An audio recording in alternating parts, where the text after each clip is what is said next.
And welcome back to Washington Commanders Insider. Today we're talking about day one of training camp for the Washington Commanders. And we're also going to be talking about their most recent roster moves. And so before we go ahead and we jump into it, I first want to remind you to hit that subscribe button, just like Jade Daniels is going to be hitting Terry McLaurin, Deebo Samuel, Zach Ertz, and many others for multiple touchdowns this upcoming season. And so in exchange for hitting that subscribe button, I'm going to give you nothing but daily content around the Washington Commanders. And so make sure that you hit that like, you hit that subscribe, and you join the Washington Commanders Insider family as we talk nothing but Washington Commanders football. And so with that being said, let's go ahead and let's jump into it. We're talking about the key takeaways from day one of training camp. And so we'll be talking about a lot of everything here. But let's start with Coach Dan Quinn and what he had to say to the press before practice started. And so just paraphrasing this and just bringing out the key points that I found interesting here. And so one of the first key points out of what Dan Quinn talked about was the install of the system here. And so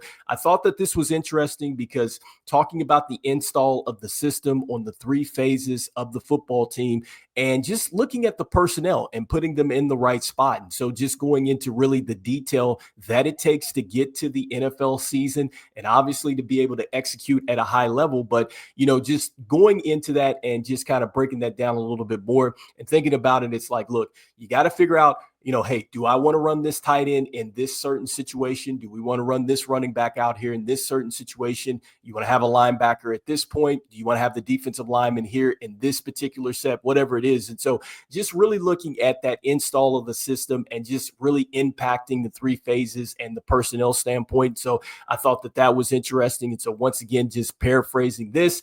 The next thing that he talks about that I thought was interesting was just the end of practice work there. And so he talks about wanting to execute end of game situations at the end of every practice, which I think was huge to the Washington Commanders last season because this team was clutch. And I think that they're going to have to be clutch again. I think that, look, any year that you play in the National Football League, you have to be clutch, but continuing to work on the basics here as far as in-game situations, I think are going to pay off very much for the Washington Commanders. And so next, I love when he's talking about the expectations. And so he's asked the question about expectations. And what I got out of that was, standards versus expectations. And so to really kind of go and dig a little bit more into that, really I get out of that is that you're really wanting to lock in on the standards of what it means to be a Washington Commander and the internal standards there, and not necessarily worry about the expectations and the noise around the Washington Commanders. And that kind of goes into really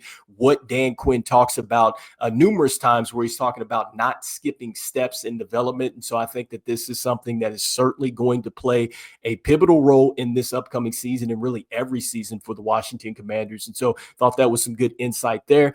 Next, I loved when he was talking about like the best evaluation points in camp. And so he talks about one scenario with the running back, and he's like, did he break the tackle or was it an angle? Next, he talks about the offensive line and the defensive line and talking about how the game is different when contact starts. And so he thought that those were the best evaluation points when you're looking at training camp. And so I found that interesting to hear from Dan Quinn. And then next, he gives us a little bit of an update here with Noah Brown. And so it looks like that Noah Brown avoided a major injury, but he does say that he will be in and out and that they are going to ramp him up. And so that is an update here from Dan Quinn. It looks like that there has been no major injury with Noah Brown, but they are going to take it slowly with him. And so next, I wanted to go ahead and talk about what Bobby Wagner had to say after practice here, because I think that he also provides some great insights here. And so the first thing that Bobby Wagner talked about is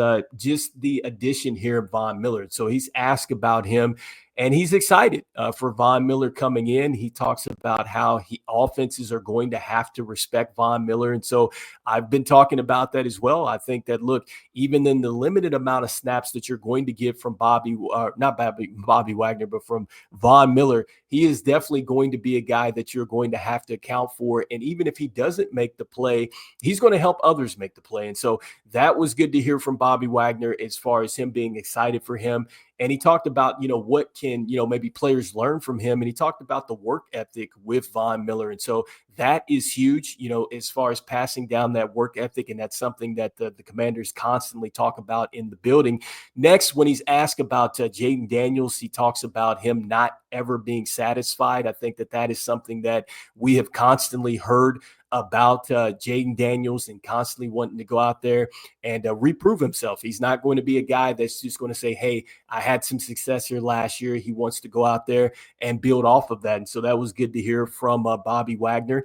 And then next, he's asked about Jordan McGee. And so he does talk about how Jordan McGee is coming in with more confidence, and he's comfortable here in year two, and wanting to see how that's going to play out for him. And so that is something that Joe Wood Jr. had talked about in the mandatory minicamp with Jordan McGee. And so remember, there's a lot of anticipation around Jordan McGee that perhaps he'll be out there in some sets with Bobby Wagner and also to Frankie Louvu. And so we'll see what happens if we see some of those three sets, for the linebackers, and see how that plays out.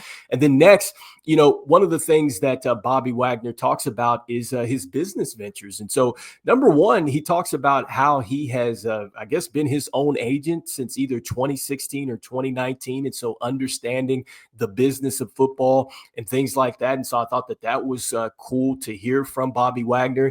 And then next, he talks about how he is a minority owner for the Seattle Storm, so the WNBA team. And so I thought that was cool as well. He talks about how he got some insights from Magic Johnson. He also got some inspiration from Kobe Bryant as well. And so this is something that you can definitely check out, these interviews on YouTube. I believe it's on the Washington Commanders page, but some great insights here from Bobby Wagner. And so next, I wanted to go ahead and talk about what Jade Daniels had to say. And so once again, paraphrasing this, but I think that the key takeaway out of what Jade Daniels was talking about is what he worked on. And so he's talking about working on his footwork and his control in the pocket. And so we know how good Jade Daniels is. I don't think that there's really anything that was necessarily a weakness for him in just year one.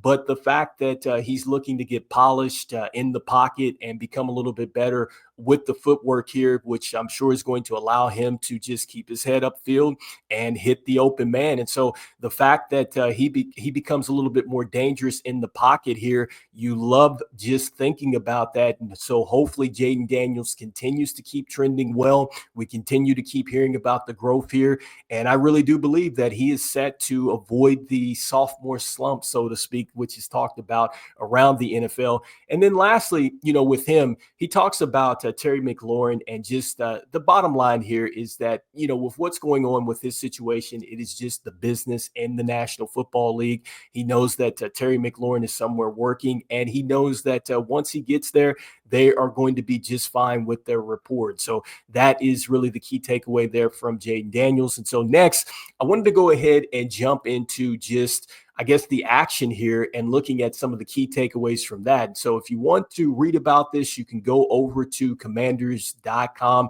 This is where I saw some of the insights from today's practice and like some of the bigger plays and things like that. And so let's go back and start with Jade Daniels. And so the biggest key takeaway out of practice today was that Jade Daniels made a play down to Deebo Samuel, which was a touchdown. And so I guess it was a huge play for Jade Daniels to take a huge shot here down the field to Deebo Samuel in tight coverage over Tyler Owens. And he was able to make a nice play and get in there for the touchdown here. So early chemistry shown between Jade Daniels and Deebo Samuel.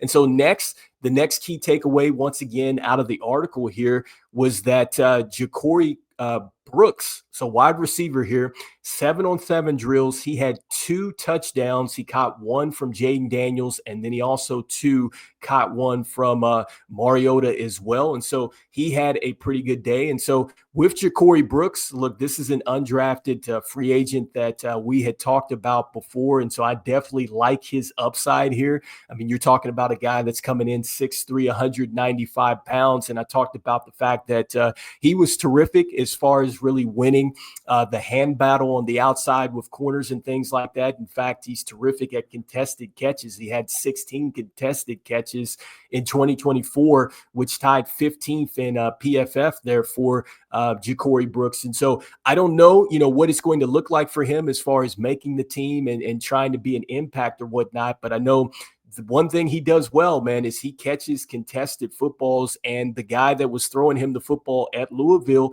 excuse me, he got drafted 40th overall to the Saints. And so not bad here. He is a name to definitely take a look at as time goes along in training camp. Here is Jakory Brooks. And so I wanted to go ahead and talk about that. And then the next takeaway out of this too is that they talk a little bit here about Jacory Krosky-Merritt. And so apparently Jacory Krosky-Merritt looked pretty good here. He had a touchdown run during team drills, had a nice little juke here against Ben Nickel. And so that is something that was talked about within that article. And so that was good to see. Talks about Javon Kinlaw and I guess how he had a nasty bull rush against Brandon Coleman. And so that was good to see as well. And then Jeremy Reeves broke up a pass intended for Ben Sinnott. So some good action here in day one. Once again, if you guys want to read about these insights, head over to commanders.com. And so we got to see some good stuff here in day one from these players. And so lastly, before we jump out of here, I wanted to go ahead and bring up the roster update. And so if you've not got a chance to see this, this is some of the latest roster moves here for the Washington Commanders. And so the very first one here is that the Commanders have placed guard Sam Cosmi on the active, physically unable to perform list at this point in time. Dan Quinn did not rule out week one for him. And so that is an important point there. But obviously, one of the things that Dan Quinn has continued to say is that he's checked a lot of the boxes. And so from what I get out of it, it sounds like that Sam Cosmi is really trending in the right direction and maybe perhaps quicker than they anticipated. And so, just kind of reading between the lines here, that seems to be where things are trending, with Sam Cosmi. And so that I think is a good sign there. And then next with Terry McLaurin. And so that essentially means with that situation, he can be fined at this point in time because he wasn't there today. And so this is something that we knew was going on since yesterday, that he did not report for training camp. And so that is the update with the roster there. And then lastly, with the Washington Commanders, what they have also went out and done is they've added a wide receiver here, Tay Martin. And so Tay Martin spent time with the San Francisco 49ers and then also too with the Tennessee Titans. Not very much stats on him or anything like that, but Tay Martin is a player that has been signed for the Washington Commanders. And so let's see how that plays out as training camp goes along. And so anyway, you guys let me know in the comments here what your key takeaways were from day one of training camp here for the Washington Commanders. Was it the fact that we got some good insight here as to Jacory Krosky-Merritt looking pretty good in day one? Also, too, let me know what you guys are thinking about here with some of these interviews with Bobby Wagner and then also to Coach Dan Quinn. Also, the insight here from Jade Daniels. And then also, too, let me know what you guys are thinking about the most recent information here about Sam Cosmi. And then also, too, Terry McLaurin, as that situation continues to loom. We'll definitely drop a video if something changes here. If a contract gets done or if he shows up, hold in, whatever the case may be, rest assured we'll definitely talk about that. And also, too, what are you guys thinking here about what we heard about Jakory Brooks, making plays here in practice as well. And so love to hear the insights. And as we always say, look, go Commanders. And I will see you guys on the next one. All right, peace.